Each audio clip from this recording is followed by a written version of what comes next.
Être ouverte sur les mystères, l'univers et ses mystères, pour une autre édition de votre émission Le Monde des Mystères. Le Monde des Mystères, comme tous les dimanches, dès 20h30, on a eu un petit retard, nous nous en excusons. Nous sommes ensemble pour une heure, quelques minutes, bien sûr, quelques minutes, 15 minutes, 10 minutes. Bon, ben, ce soir, nous allons faire pratiquement une heure avec vous. Et je suis assisté ou accompagné ou je bénéficie de la collaboration de Jean-Marie Onambele. Bonsoir, Jean-Marie Onambele. Bonsoir, professeur Emmanuel Lipor. Bonsoir à tous les téléspectateurs qui sont déjà nombreux tous les dimanches lorsqu'il est 20h30 à être avec nous dans cette émission Le Monde des Mystères. Le Monde des Mystères, depuis la nuit des temps et depuis qu'on est dans votre télévision LTM, on nous demande souvent d'avoir un peu plus de connaissances sur ce que nous-mêmes on peut apporter et la voix qu'on peut avoir, excusez-moi la tautologie, sur la métaphysique. Ce jour, on reviendra sur la dévotion, cette dévotion-là qui permet à l'être humain de connaître véritablement d'où il vient et on entrera aussi à l'intérieur de l'homme pour aller vers ce qu'on va appeler la connaissance de soi. Ce sera le stop et surtout le thème du jour, mais avant d'y arriver, on va aller voir ensemble ce que on a appelé le premier stop de cette émission. Le premier stop de cette émission qui reviendra donc sur la réflexion et l'évocation. La réflexion et l'évocation de ce jour parle de procréation. On va d'abord voir cette vidéo et on reviendra ensemble pour en discuter.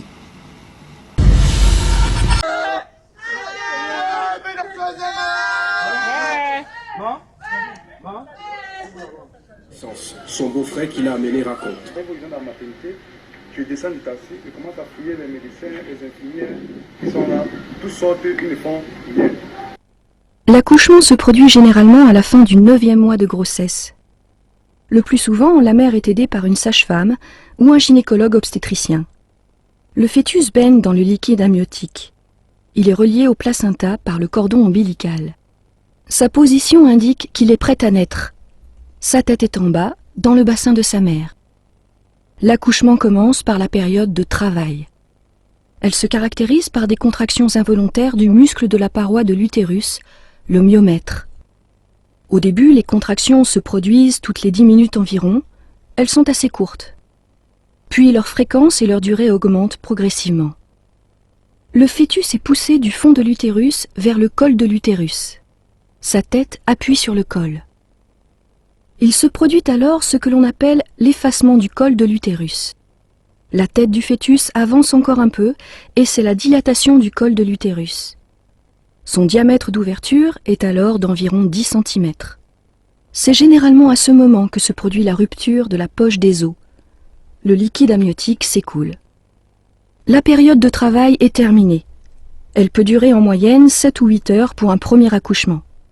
L'étape suivante est l'expulsion du fœtus. Elle est beaucoup plus rapide, environ 30 minutes. Les contractions ont lieu maintenant toutes les 2 minutes. Elles ont une durée d'1 minute et sont très intenses. La mère doit cependant aider le fœtus à avancer en contractant volontairement ses muscles abdominaux. La tête du fœtus avance dans le vagin tout en effectuant une rotation. Elle commence à sortir en se redressant vers le haut. Puis, la sage-femme ou le médecin saisit le bébé par la tête et la tourne afin de faciliter le passage de la première épaule, puis de la deuxième, et enfin de tout son corps. C'est la naissance. Le cordon ombilical est coupé. Sur le ventre du bébé, la cicatrice laissée par le cordon deviendra le nombril. L'accouchement n'est pas encore tout à fait terminé pour la mère. En effet, quelques minutes après l'expulsion, les contractions reprennent. C'est l'étape de la délivrance. Aidée par le médecin, la mère expulse le placenta. Mesdames et messieurs, on a souhaité avec vous partager ce soir quelques instants comme ça de ce moment de bonheur. Le moment qui nous a vu venir au monde, un moment pour beaucoup de femmes qui leur permettent quand même d'être ce qu'on appelle maman. Professeur Emmanuel Lipor, tu as vu ce document, quels peuvent être vos commentaires? Parce que tout à l'heure, c'est vrai que je reviendrai un peu plus en profondeur. Mais je souhaitais d'abord vous poser la question à savoir quelles sont les émotions que vous avez eues. Bon, alors, l'actualité le voulant, nous, dans notre manière de travailler, soit on suit l'actualité, soit on essaye de voir par rapport au thème quel est le sujet qui correspond à la réflexion et à l'évocation. Alors ce soir, nous avons flashé un peu sur l'actualité par rapport aux accouchements. Alors vous savez qu'au jour d'aujourd'hui, dans le monde entier, le problème d'accouchement se pose. Les femmes n'accouchent plus par la voie basse. Beaucoup de femmes accouchent par césarienne, dont il y a une intervention chirurgicale sur près de 60% de femmes de nos jours qui traînent un peu dans leur travail. Et ces femmes-là sont prises au petit soin dès que elles présentent le fait de pouvoir payer la facture. C'est-à-dire si on demande n'importe quel montant, soit on lui a fait peur en disant que attention, ton bébé peut trépasser toi, donc fais quelque chose parce que ton travail traîne. Alors brusquement, surtout les jeunes filles tombent très régulièrement dans cette histoire. Et des femmes qui ont longtemps accouché, celles qui sont courageuses disent mais comment j'ai fait 4 accouchements? Une femme me le disait l'autre jour. Et aujourd'hui, on me dit que je ne vais pas pouvoir accoucher. Alors souvent, ces femmes-là font toute une semaine à attendre l'accouchement et elles accouchent. Alors cependant, ces femmes sont prises au soin parce qu'il y a le monnayage, il y a l'argent. Mais une femme qui peut bien accoucher et qui arrive à l'hôpital presque à terme, c'est-à-dire du moins prête à accoucher, peut être négligée et puis on se retrouve devant un accident et qui ne dit rien à personne parce que cette femme ne présentait aucune garantie à pouvoir rembourrer les poches d'un individu et pourtant ces individus, humainement parlant, ont prêté serment. Et si l'évocation, la réflexion sur le plan métaphysique nous ramène à se poser la question, est-ce que l'être humain existe encore de nos jours? Est-ce que l'émission du genre Le Monde des Mystères, dont les mystères qui nous permettent de venir au monde, les mystères qui nous permettent d'avoir le souffle de vie à un moment précis de notre naissance, est-ce que ces mystères-là est encore pris en compte pour que l'homme se redimensionne et qu'il comprenne que, en réalité, tout ce que nous faisons avec de l'argent, tout l'argent que nous cherchons, c'est vanité des vanités, tout est vanité. Voilà. Mais professeur, vous êtes pas né dans un hôpital, je sous-entends. Ah oui? Vous êtes né dans un hôpital. Ah ben oui, mais mes parents étaient médecins. Ah mais oui. Mais est-ce qu'aujourd'hui, il faut dire une chose. Est-ce qu'il y a encore moyen, effectivement, de pratiquer l'accouchement traditionnel, naturel, professeur? Bon, alors, je suis né dans un hôpital, mais j'ai vu des femmes accoucher. Je l'ai toujours dit, dans la brousse, pendant que je faisais l'école primaire. Parce que mon père étant retraité, on s'est retrouvé d'abord dans le village natal, notre village natal, pendant que je faisais l'école primaire. Et j'ai vu les femmes accoucher toutes seules, sans assistance. Ce n'est pas très difficile. On a régulièrement assisté à des situations où des jeunes filles prennent des grossesses, accouchent sans que les parents ne soient au courant, sans qu'aucun médecin les ait vus même une fois, ne serait-ce que pour des visites prénatales, et que ces enfants-là soient déposés dans des poubelles et ces enfants-là vivent, pendant que les enfants des femmes riches, avec tous les soins d'aucun voyage, et n'arrivent pas à accoucher dans les conditions normales. Donc le problème aujourd'hui, c'est le problème de comment Dieu a fabriqué l'homme, pour ceux qui parlaient de Dieu. Et pour nous qui parlons métaphysique, les forces universelles, les forces divines, est-ce qu'on peut nous permettre de dire que les limites de la science et même de la scolarisation, c'est-à-dire le système scolaire, qui organise un certain nombre de choses à l'encontre de l'homme, tout simplement parce que ce système est basé sur le business. Alors, ce système doit se mettre en cause et que les gens qui gèrent les pays et qui sont favorables à ce système puissent se réaviser, parce que ce n'est pas l'industrie, mais le directeur de l'industrie pharmaceutique n'est pas médecin. le promoteur de cette industrie n'est pas médecin. Les laboratoires ne sont pas de médecins.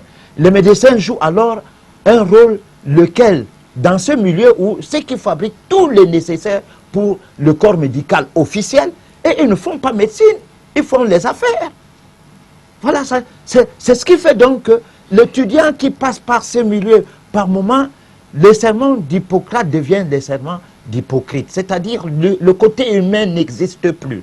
Voilà. Mais pour ça, il faut quand même rappeler à toutes les femmes qui nous suivent qu'il faut même de manière traditionnelle être suivi parce que c'est très important pour que la grossesse suive son cours normal, professeur. Ah, là, nous sommes dans un monde moderne où la colonisation, la néocolonisation a pris pion sur rue. Et aujourd'hui, les femmes ne croient plus à leurs choses d'antan. Même dans les villages, parfois, je dis bien parfois, c'est vrai que 80% de la population mondiale se soigne encore traditionnelle. Je dis mondiale parce que là, c'est l'estimation de l'OMS. Bon, alors, on ne peut pas dire qu'il n'existe plus cette médecine, mais c'est une médecine qui n'est pas encouragée. Et c'est une médecine qui n'est pas reconnue par l'État même.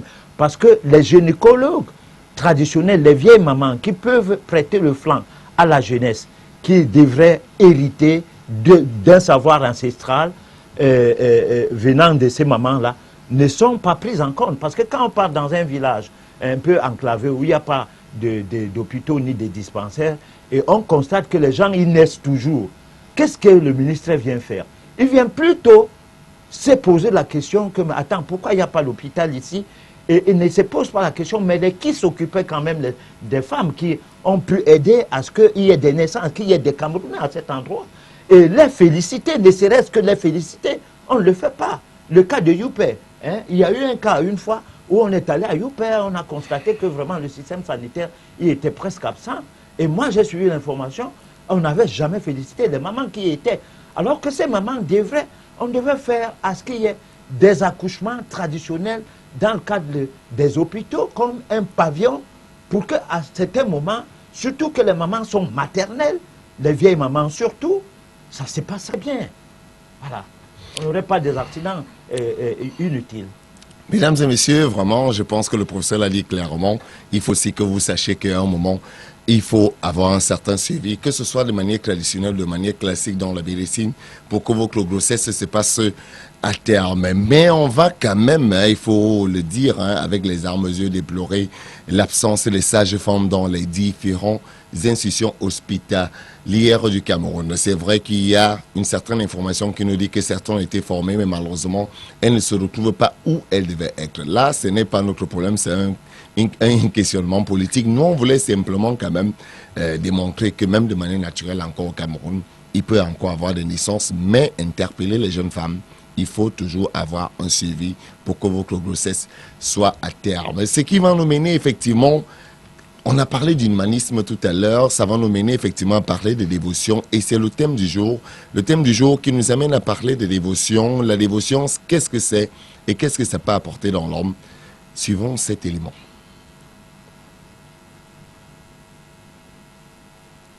La dévotion.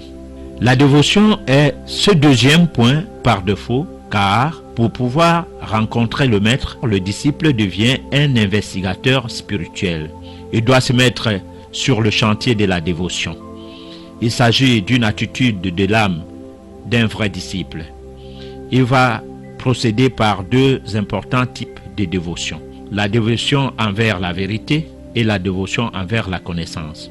L'expérience a prouvé qu'à la base de la dévotion, l'homme ou la personne qui a une grande dévotion a un comportement porté sur le respect de l'autre, le plus librement possible dans toutes les circonstances, quelle que soit leur classe. Il s'agit d'un respect inconditionnel qu'il place partout, sur toutes les créatures, pierres, plantes, bêtes ou personnes, car ce respect jaillit du fond de son cœur. N'oublions pas que la vie spirituelle a ses lois comme la vie matérielle. Exemple, si vous frottez un tournevis contre un aimant, ce tournevis va se charger d'un champ magnétique au point à pouvoir ramasser facilement des vis comme le ferait tout naturellement un aimant. Il s'agit de la conséquence d'une loi que connaissent très bien les physiciens. Nul ne peut ainsi ignorer qu'en cultivant la vraie dévotion, il en naîtra une force qui, tôt ou tard, nous élèvera à la connaissance. La vie intérieure. La vie intérieure est le troisième élément qui vous permettrait ou qui permettra de vous réaliser et que de votre fort intérieur, vous gagnez en toute simplicité la force du mental développée par la pure dévotion en soi. Toutefois, une nouvelle dimension vous conditionnera la vie. Vous ne serez plus influencé par les impressions du monde extérieur et pendant ces temps, vous allez en revanche développer en vous une vie intérieure plus intense. Toute personne qui se laisse distraire par les concepts venant des autres ne saurait trouver le chemin de la science spirituelle. Toute personne qui doit avoir une vie intense, supérieure, qui fait barrière à ce qui viendrait de l'extérieur, tendant à la perturber. Cela ne vaut non plus dire que le disciple doit oublier à ne plus rien observer autour de lui. Il ne doit pas devenir totalement insensible par rapport au monde extérieur, mais doit comprendre que toute idée qui ne devient pas en soi un idéal tue son âme de sa force, et que celle qui devient un idéal crée en lui des forces de vie, car elle revivifie l'âme. Le silence intérieur, c'est quand l'âme est revivifiée qu'il se produit le calme intérieur.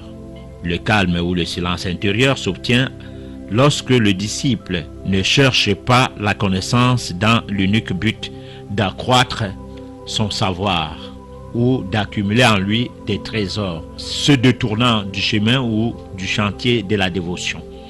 Il doit rechercher la connaissance pour être prêt à mieux servir l'ennoblissement de l'homme et l'évolution de l'univers en lui faisant porter un pas vers l'avant. C'est ce qui va déboucher au calme intérieur. Oui, parce que c'est seulement en prenant le chantier de la dévotion qu'on développe la vie intérieure. Mais l'accès à ces chantiers intensifiera la vie intérieure car la science spirituelle nous donne des règles pratiques à observer. Tous les instituteurs véritables sont tous d'accord sur le contenu de ces règles, même s'ils n'utilisent pas les mêmes mots pour les énoncer.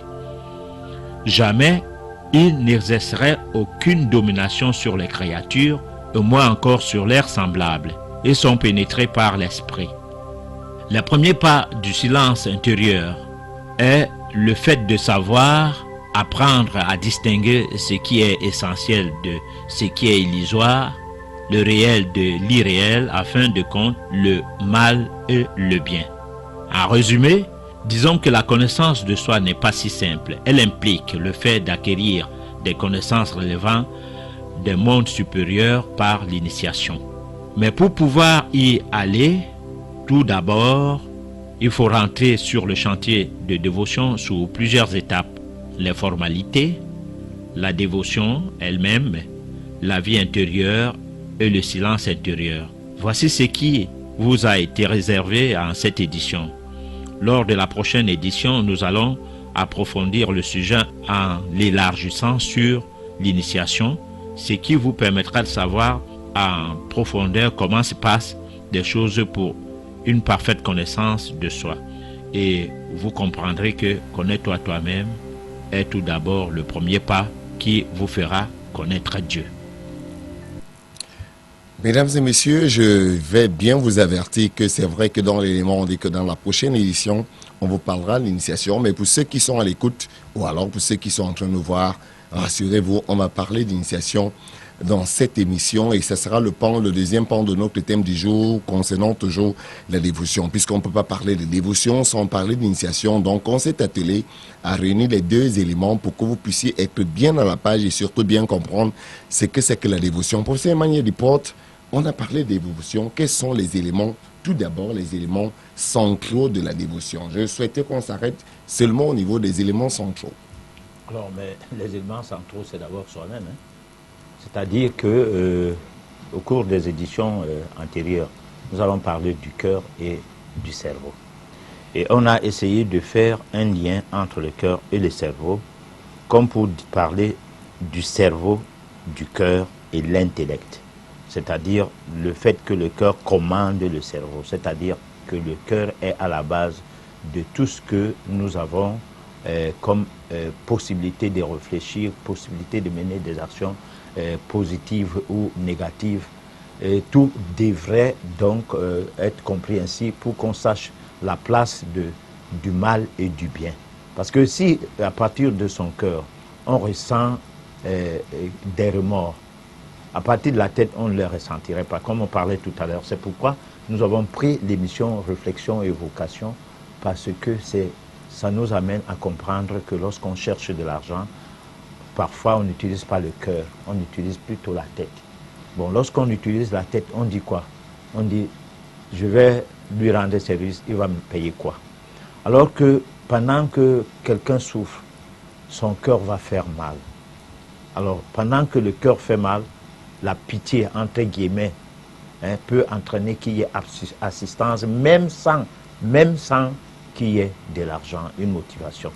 Alors, c'est donc ça, la base de la dévotion, c'est-à-dire que vous vous efforcez, par le biais du cœur, d'imprimer la volonté d'aller vers les forces du mental à gouverner, à maîtriser, à dompter, afin que vous puissiez avancer vers ce qui serait bien perçu, et pas par le commun des mortels forcément, parce que l'ensemble des gens peut se décider. On l'a vu avec Jésus, lorsqu'on a demandé entre Barabbas et Jésus, vous voulez qui soit libéré. Ce Jésus-là qui n'était pas considéré comme un brigand, avait été plutôt condamné à mourir en remplacement de Barabbas qui devrait être en liberté. Alors la majorité avait fait de Jésus quelqu'un de condamné à mort. Alors donc ce n'est pas la majorité, il n'est pas question en métaphysique de parler de la majorité, c'est que l'ensemble des gens croient de vrai. Parce qu'aujourd'hui tout le monde est formaté. Qu'est-ce qu'on croit de vrai, qu'est-ce qui est faux, qu'est-ce qui est bien et qu'est-ce qui est mauvais? Personne ne sait.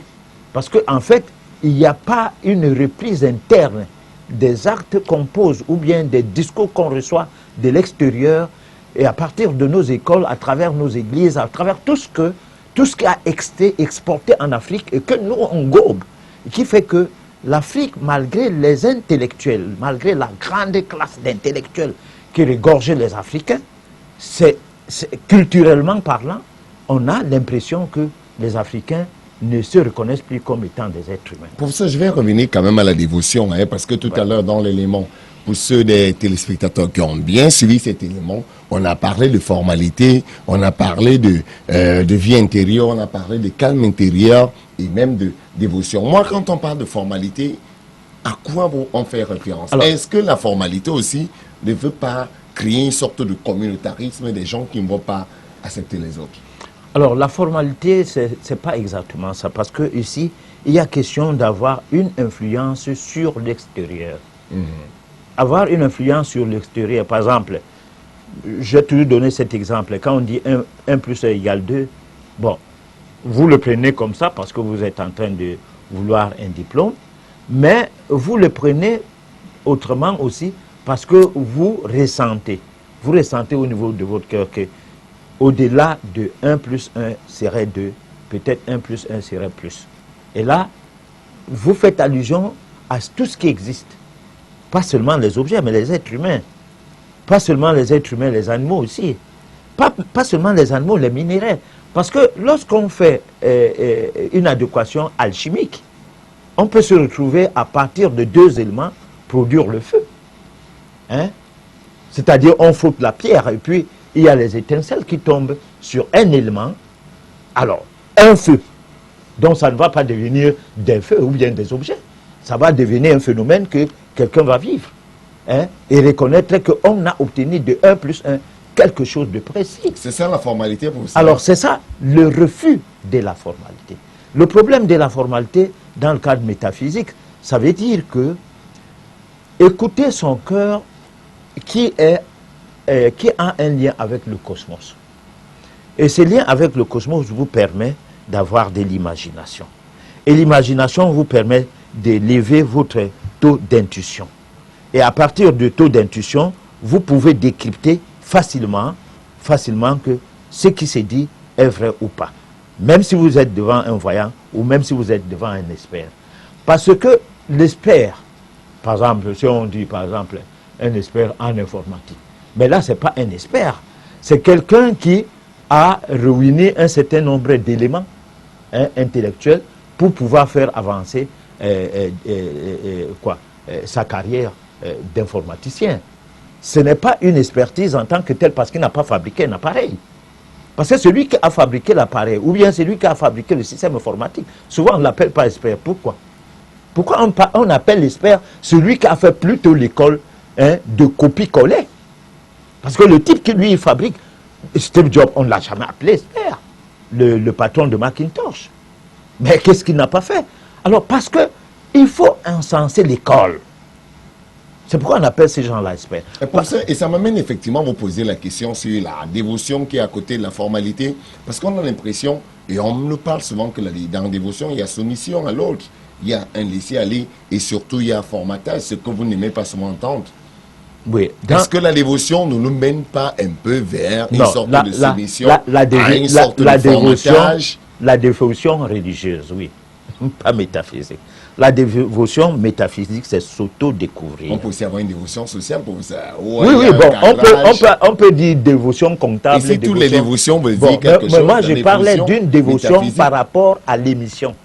Pour ne pas aller faire une navigation à vue, nous sommes dans le cadre d'une émission métaphysique. Et parlant de la dévotion, nous ne parlons pas du christianisme, de l'islam ou du judaïsme. Pas du tout. Là, c'est les dévotions qui vont selon les lois de l'islam, selon les lois du christianisme. Ici, c'est selon les lois de la nature. C'est-à-dire, on suppose que la cosmogonie réunit un certain nombre de lois. Le cosmos, est fonctionnel est fonctionnel par rapport à un certain nombre de lois. Dans le fonctionnement de toutes ces lois, la dévotion va dans le sens d'appartenir à cet univers en tant que microcosme. Parce qu'il y a cet univers qu'on dirait bien un univers sur la base de macrocosme, regroupe tout un ensemble de mondes, le monde minéral, le monde végétal et le monde animal, parlant du bas astral. Bon, maintenant, il y a d'autres mondes qui ne rentrent pas dans le cadre de notre système solaire et qui fait partie des autres recherches.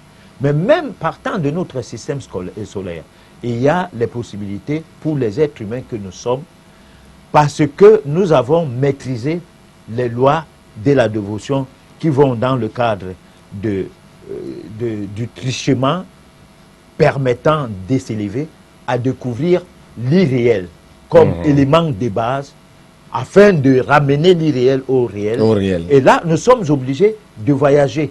Dans les voyages astraux, on se retrouve sur d'autres planètes qui sont par exemple Mars, Vénus et Jupiter. Et là, dans ces planètes, il y en a des planètes où il se trouve des archives. On dit bien les archives akashiques. À ces archives, on revient avec des connaissances. Ces connaissances peuvent servir de face, donc des connaissances qui rentrent dans le système livresque, qui nous permet d'avoir des ordinateurs, qui nous permet d'avoir des moteurs d'automobile, qui nous permet d'avoir un progrès technique sur le plan technologique et sur le plan des sciences qui prêtent de flanc à la médecine, à l'informatique, à bien d'autres systèmes scientifiques.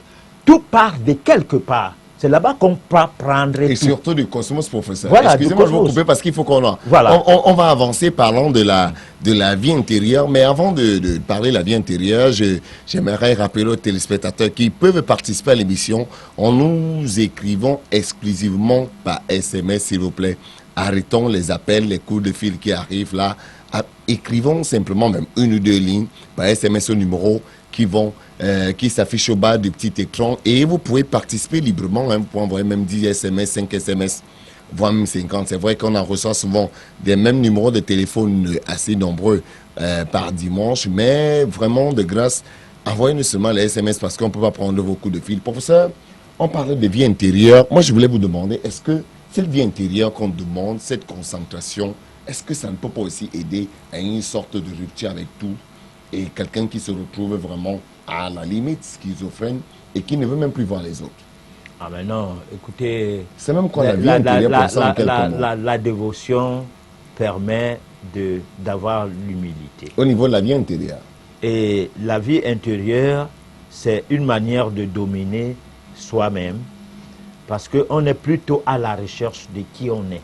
On n'est pas encore qui on est tant qu'on n'a pas découvert qui on est. C'est ce qu'on dit, connais-toi toi-même. Et là, quand on est à la recherche de qui on est sur le chantier qui conduit vers Dieu. Dieu, entre guillemets, ce que les chrétiens, les musulmans appellent Dieu, c'est pas forcément de ça, mais à la dimension de cela se cache la dimension supérieure. Alors, donc, cette vie intérieure se cherche. Hein, comme on va à l'école pour chercher le baccalauréat, la licence, le doctorat et tout, c'est de la même manière qu'on recherche cette vie intérieure. Ce n'est pas un livret à la main qui vous établit comme faisant partie d'une obédience. Exactement. Une quelconque obédience et dont vous attribuez tout le bien. Et alors que vous n'arrivez pas à atteindre le but étant d'avoir une élévation. Donc, d'être capable de constater ou de faire constater dans ton entourage, de faire constater aux gens que tu as changé. Mais pour ça, quelle est la différence entre la vie intérieure et le silence intérieur? Parce qu'on parle toujours dans le processus de dévotion, de vie intérieure et de silence intérieur. Non, le silence intérieur, ça veut dire que, là, moi je fais court, parce que les éléments sont passés et il ne faut pas troubler ce que les gens ont suivi déjà. Alors, ça fait court, c'est-à-dire que quand il faut dire certaines choses, il faut savoir mettre la main dans la bouche. Voilà. Sur la bouche, sur la bouche, pour pouvoir dire, bon, ça, je ne parlais pas, ça, je parle. Parce que après qu'on ait eu à s'élever, on va découvrir certaines choses. Et la découverte de ces choses-là peut amener à ce qu'on tombe dans l'arrogance. Hein, par exemple, vous pouvez découvrir comment arrêter la pluie tout le long de votre passage. Parce que vous avez des documents importants, vous ne voulez pas que ces documents soient mouillés. Comment traverser un cours d'eau parce qu'il n'y a ni pirogue ni bac. Hein. Comment réussir à un examen parce que vous estimez que le système scolaire ne vous intéresse pas du tout et que vous devez avoir les éléments, c'est-à-dire les épreuves, bien avant le temps, sans que ce soit que vous ayez triché, et en utilisant tout simplement une formule sur un bic. Alors, tout ça, c'est des choses qu'on sait, qu'on a déjà, quand on a atteint un certain niveau. À partir de la dévotion. Oui, d'élévation intérieure, du fait de passer par la dévotion, vous n'allez donc pas extrapoler. Vous n'allez pas utiliser des bics pour ne pas examiner comme les autres gens. Vous n'allez pas refuser de se faire mouiller par la pluie. Vous n'allez pas quitter d'ici peut-être Edea ou Yaoundé sans emprunter un moyen de locomotion. Pourtant, vous savez comment ça se passe, comment le faire. Voilà. Mesdames et messieurs, vous avez bien compris que ici, en métaphysique, il faut le dire, plusieurs téléspectateurs nous ont envoyé les SMS en voulant en savoir plus sur la métaphysique. Et c'est pour cela que cette semaine, ou alors ce dimanche, on a décidé d'aller en profondeur dans la dévotion et dans la connaissance de soi. Tout à l'heure, le professeur Emmanuel Dupont nous parlait de dévotion. Cette fois-ci, on va aller un peu plus loin en parlant de connaissance de soi. Suivons ensemble.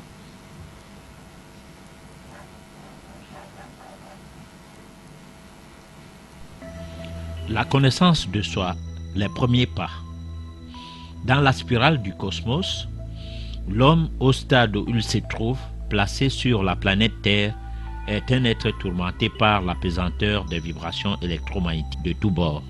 Toutefois, aussi loin que l'on remonte dans le temps, jamais les créatures du rien minéral, pierre, du rien végétal, plantes, ou encore celle du règne animal, bête et ainsi que l'homme.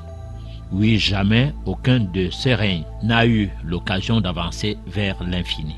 Car le règne humain, qui risquerait être l'ultime but, y a lieu d'y rentrer tout d'abord avant d'avancer vers des étapes supérieures. Malheureusement, ceci serait même l'étape la plus difficile à franchir. Déjà, si l'homme ne peut que tenter à l'approcher, combien difficile seraient les autres créatures d'atteindre ces niveaux? Eh bien, disons tout simplement que nous avons encore beaucoup de chemin à parcourir. Pour qu'il accède au règne humain, il va falloir que toutes les créatures, mais surtout l'homme, puissent parvenir à l'initiation. Il ne s'agit pas d'un comportement tendant à forcer une certaine situation ou à corrompre l'essence par n'importe quelle manière, ni à utiliser une certaine force à gravitation électrique par exemple, mais tout simplement savoir comment utiliser la volonté comme simple idée spécifique de force. Nous pouvons sans risque de nous tromper dire que la connaissance de soi, au-delà de ce que disait Socrate, connais-toi toi-même, n'est possible que si la volonté parviendrait à gouverner le volume d'énergie de force mentale produit, ainsi que la direction et la distance que celle-ci se rendent possible à couvrir. C'est pourquoi, comme le gouvernail d'un bateau, le guide, le mental devrait jouer un même rôle, celui de guider ou même de diriger le cours de nos pensées. Ne dit-on pas souvent que qui veut peut? Étant donné que la volonté est la faculté mentale dominante, elle est à même de déplacer les montagnes. Eh bien, la volonté, dans son libre cours, prendra les décisions, les transmettra à un groupe de gens ou à un individu donné sous forme d'idées ou d'opinions recueillies et touchant le cerveau. Dans son étendue, la personne qui l'émet influence plus d'une personne. Par la volonté, cette personne sera à même de produire une grande influence sur les autres, car elle deviendra cet instrument récepteur de pensées et d'idées transmises par d'autres personnes. Bien que maîtrisée, elle arrive à neutraliser les effets de ces pensées et idées venant du cerveau des autres individus et qui peuvent être de nature à produire des vibrations néfastes que la volonté finira par rejeter. Pour qu'il y ait une bonne maîtrise de la volonté comme point de focalisation de la connaissance de soi, il est nécessaire de comprendre que l'initiation dont nous venons de faire allusion consiste tout simplement à chercher à comprendre combien acquérir des connaissances sur le monde supérieur, le monde invisible, est l'unique atout. Pour acquérir des connaissances de ce monde invisible, 4 points sont à relever, à savoir les formalités, la dévotion, la vie intérieure et le silence intérieur. Les formalités ne sont autre chose que le fait ou les conditions qu'il faut remplir pour condenser nos forces. Nous devons reconnaître qu'il sommeille en chacun de nous des facultés à l'état latent et que c'est d'elles que nous parlent souvent les mystiques de tous bords, gnostiques, théosophes chrétiens, rosicruciens, etc. Ils affirment l'existence d'un monde des âmes et celui des esprits. Pour eux, il s'agit de savoir comment s'y prendre pour réveiller en soi ses facultés. Ce qui fait qu'on n'y croit pas, c'est qu'aucune école classique, aucune église ou religion ne les enseigne. C'est pour cela que les étudiants ou les disciples de ce mouvement mystique, qui ne sont autres que des écoles qui enseignent l'ésotérisme, malheureusement occultés, voire mystifiés, sont marginalisés. Les formalités ne sauraient être le fait d'aller à la recherche d'un initié ou d'un maître acquis mieux ou de coq à l'âne, mais plus encore de remplir les conditions qui permettent qu'un maître puisse se mettre à notre portée. On n'a jamais cessé de dire que quand le disciple est prêt, le maître se présente. Et c'est ce qu'on nomme le monde de l'initiation.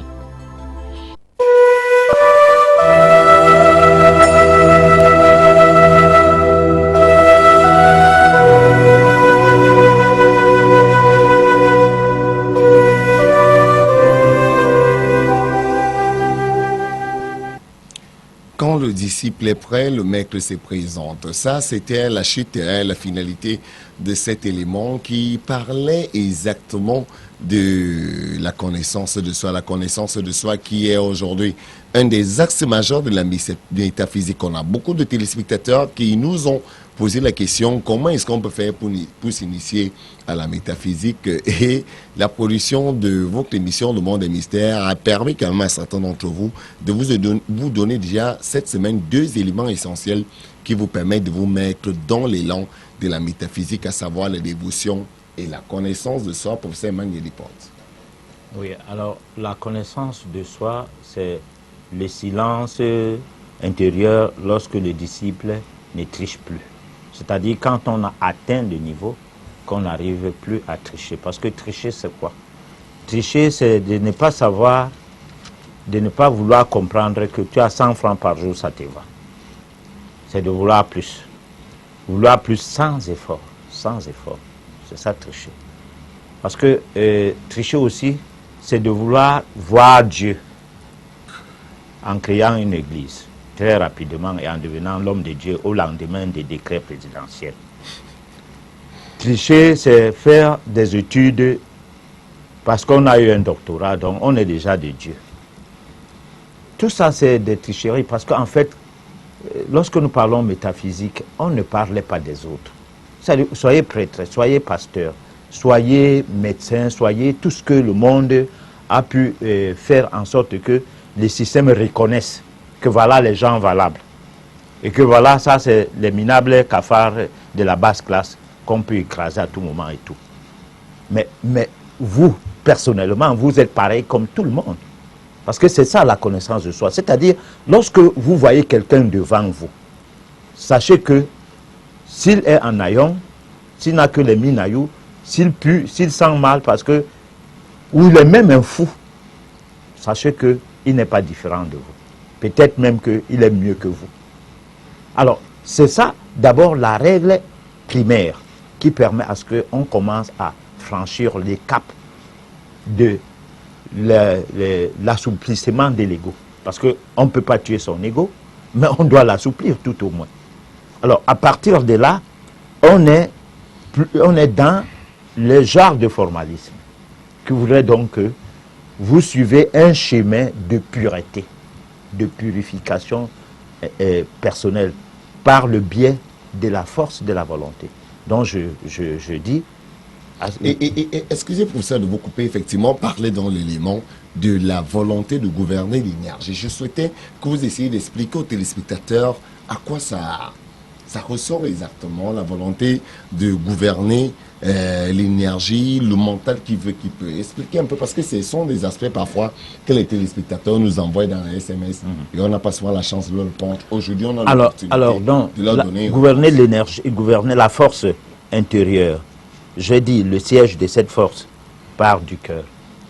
Parce qu'on dit, dans nos patois, moi je suis Bassa, on dit Ngem Kingok. Donc c'est-à-dire le cœur comme la pierre. On suppose que le cœur n'est pas la pierre, donc c'est pourquoi on dit comme. Alors, comme la pierre. On dit Sohangem, c'est-à-dire un cœur lâche. Hein, pour quelqu'un qui n'arrive pas à s'affirmer, même dans ses droits. Ou bien, pendant que les enfants bagarrent, le tout petit enfant, il est bien fort, il renverse l'autre et il tombe. Mais l'autre le retourne, et puis lui, il se met à pleurer. Alors que sa force, s'il n'avait pas le sohangem, c'est-à-dire s'il n'avait pas cette faiblesse de cœur, hein, c'est-à-dire si son cœur avait dit que, mais attends, mais je suis plus fort, d'abord je suis plus grand et plus fort. Et l'autre qui est tout petit, lui, il a utilisé cette force de cœur. Donc, c'est la force de cœur qui fait que souvent, les minables coups type tapent les grands détails. et minutieusement. Hein, même dans la boxe, on a vu... À force de gouverner l'énergie, alors. Oui, à force d'utiliser son cœur qui va maintenant produire une énergie. Et cette énergie va monter au niveau de sa tête qu'à voir son adversaire, il ne voit pas en quoi il est gigantesque. Mais pour ça, c'est quoi le monde supérieur? Et vous Alors, en avez parlé d'acquérir les connaissances du monde supérieur. C'est quoi ce monde supérieur? Le monde supérieur, c'est le monde, si on part au niveau des obédiences religieuses, on peut dire les anges, le monde de l'au-delà. Mais il y a plusieurs mondes. Il y a l'univers, déjà, nous laisse entrevoir que il n'y a pas que le système solaire. Le fait d'avoir de volonté céleste beaucoup de galaxies fait en sorte que on comprend combien chaque étoile représente un système, donc des milliers de systèmes. Alors, cet ensemble ne suffit pas pour expliquer que c'est ça le monde supérieur ou bien notre système satellitaire serait un ensemble du monde supérieur. Non, c'est la connaissance de d'où serait parti. C'est-à-dire, là, on est dans la recherche cosmogonique. C'est-à-dire que on va essayer de franchir le cap qui permet de comprendre le fonctionnement de l'univers. Alors, c'est comme pour chercher que Dieu nous a créés, mais qui a créé Dieu? Bon, parce que le hasard ne donne naissance à quelque chose. Si nous pas atteindre ce monde si nous sommes là, nous ne sommes pas là par hasard. Et si nous sommes là et qu'il n'y a pas eu le hasard du fait qu'il y a eu Dieu.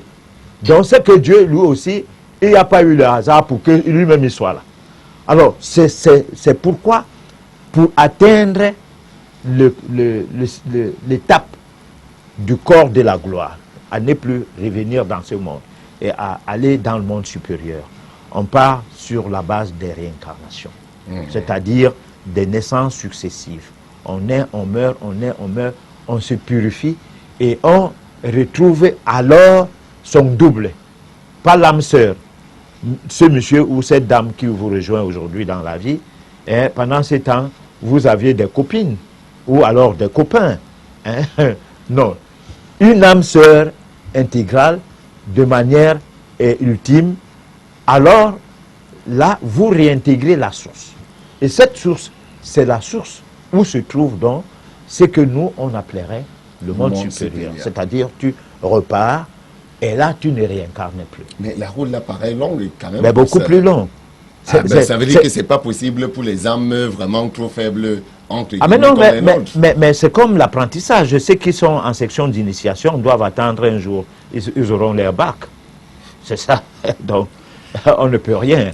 Mesdames et messieurs, vous avez encore... Ce qui est malheureux, c'est qu'on veut faire croire aux gens qu'après une vie, allez, brusquement, on attend le dernier jugement.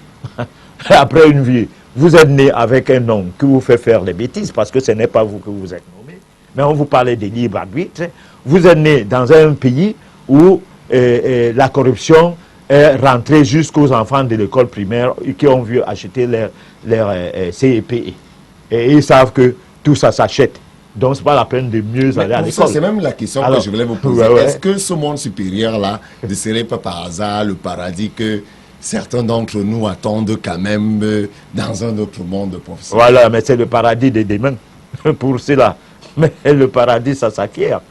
Ça s'acquiert au prix des sacrifices.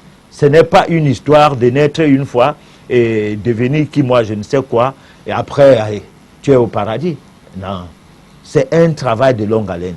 Ce n'est pas pour rien que, quand vous voyez les gens de près là en route, alors est-ce que Dieu est amour vraiment? C'est-à-dire, vous voyez quelqu'un qui a les doigts coupés et tout, est-ce que Dieu est vraiment amour? Si Dieu est amour, alors pourquoi les gens peuvent naître à l'hôpital d'aucun nom qu'un œil? On en a eu les cas dans les pays du Nord. D'autres naissent avec des infirmités incompréhensibles pour un bébé. Alors qu'est-ce que la nature lui reproche? Mais il y a des gens, parce qu'il avait été chef du village, parce qu'il avait été gouverneur, parce qu'il avait été président de la République, au moment où il va mourir, il va réincarner. Et lors de son incarnation, selon comment il a mené sa vie antérieure, il peut se retrouver en punition dans un corps d'un lépreux. Directement. Parce que Ce qui dérange les gens, ils croient qu'ils peuvent faire n'importe quoi. Ils vont mourir, soit ils vont en enfer et au paradis. Et ils disent que, est-ce que l'enfer existe même? Depuis que je tue les gens, puis depuis que je... Mais non, tu ne vas pas, il n'y aura pas l'enfer. Il n'y a jamais eu l'enfer. Ça, c'est des histoires pour discipliner moralement les gens. La vérité est que tu craches en l'air, ça retombe sur ta face. Alors, qui casse, qui brise les glaces paye. Tout ce que nous posons comme acte négatif nous retourne contre et nous les payons. Des gens sont là, ils travaillent plus que tout le monde, on ne les paye pas. D'autres, ils travaillent dans un environnement où ils payent les gens, ils ne l'assistent pas parce que c'est son karma. Alors, ce karma-là, c'est ton passé qui te revient. Parce que tu avais fait travailler les gens, tu ne les avais pas fait payer. Aujourd'hui, ton travail repose sur tes épaules à toi seul. Et tu dois l'accepter de vive voix. Et comme ça, tu auras purgé ta peine en réincarnant. Tu te retrouves peut-être le fils d'un président de la République où tu manges seulement, comme suivez mon regard. Merci pour ça, peut-être que c'est ma prochaine vie. Voilà. Mais mesdames et messieurs, on fait d'abord le premier stop et on revient, le dernier stop je voulais dire, et on revient répondre à vos différents SMS. Il faut dire qu'il y a un bon nombre, hein, plus de 150 qui nous sont parvenus. Comme d'habitude, on va quand même crier et prendre ceux qu'on peut répondre de manière efficiente. Le reste peut-être la semaine prochaine et en aparté, hors antenne, on répondra aux autres. On prend le stop et on revient répondre aux questions. Comme je vous le disais, on a encore reçu cette semaine plusieurs SMS. On va commencer par lire cet SMS. J'aimerais savoir où est-ce que le professeur a fait ses études parce qu'il est incroyable et grâce à ses paroles, j'ai fait beaucoup de progrès. Merci pour ça. Vraiment, vous êtes donc diplômé de quelle école? De l'école de la métaphysique. Voilà, j'ai fait cours. Est-ce que vous suivez les femmes enceintes, prof, car j'ai peur, je suis victime de couches de nuit. Et s'il vous plaît, aidez-moi, Albertine, depuis Lorbaba. Les couches de Est-ce que nuit. vous suivez les femmes enceintes, professeur? Là, je ne veux pas... J'ai des questions que je réponds par l'antenne. Je dis souvent aux gens, appelez au numéro de contact qui s'affiche au bas de votre petit écran. Parce qu'il y a des questions on va tirer de long en large. Alors, ce numéro vous permet de nous appeler hors antenne, donc, soit après l'émission, soit dès demain à partir de 8 h. N'appelez pas tard dans la nuit parce que ça ne sert à rien. Il n'y aura personne là pour vous répondre. Voilà. Bonsoir, j'ai une amie qui a le chiffre 8 comme tâche de naissance. A-t-elle une signification? C'est oui, laquelle James ne doit pas passer. Le chiffre 8 comme tâche de naissance. Tâche ou acte de date?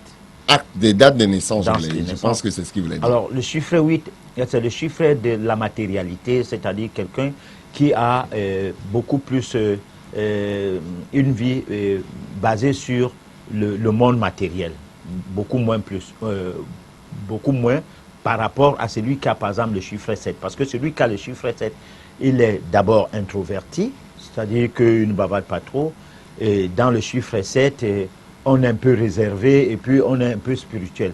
C'est là où on trouve soit les jeunes femmes, les vieilles femmes qui se marient avec les jeunes et des garçons qui se marient avec des femmes âgées.